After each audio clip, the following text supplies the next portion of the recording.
you'll sometimes get some of the most far-right and racist politicians being extremely racist and then condemning their opponents as anti-Semitic, and also using that to, for example, justify Islamophobia, i.e. they are Yes.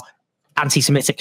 I mean, it's quite, I mean, that's interesting, isn't it? Because you know, these are people who'll just be completely gratuitously racist, but then use anti-Semitism in a particular way. And they're clearly looking at Israel as a kind of something to emulate. I mean, they're absolutely right. And the media, at least in the United States, seems to often have trouble understanding why someone could love Israel and yet be quite hostile to the Jews in their own country, right? Whether it's Viktor Orban or many others. But it's not hard to Richard Nixon, right. Pro-Israel, very anti-Semitic. It's not hard to understand at all, right? The far right loves Israel because they love the idea of legal hierarchy. They like the idea that states should have one set of laws for people who are the real owners of that state, right? And then another set of laws for everybody else. They're ethno-nationalists, right? And so they see Israel as a very shining example of what an ethno-nationalist state looks like. That's what they want.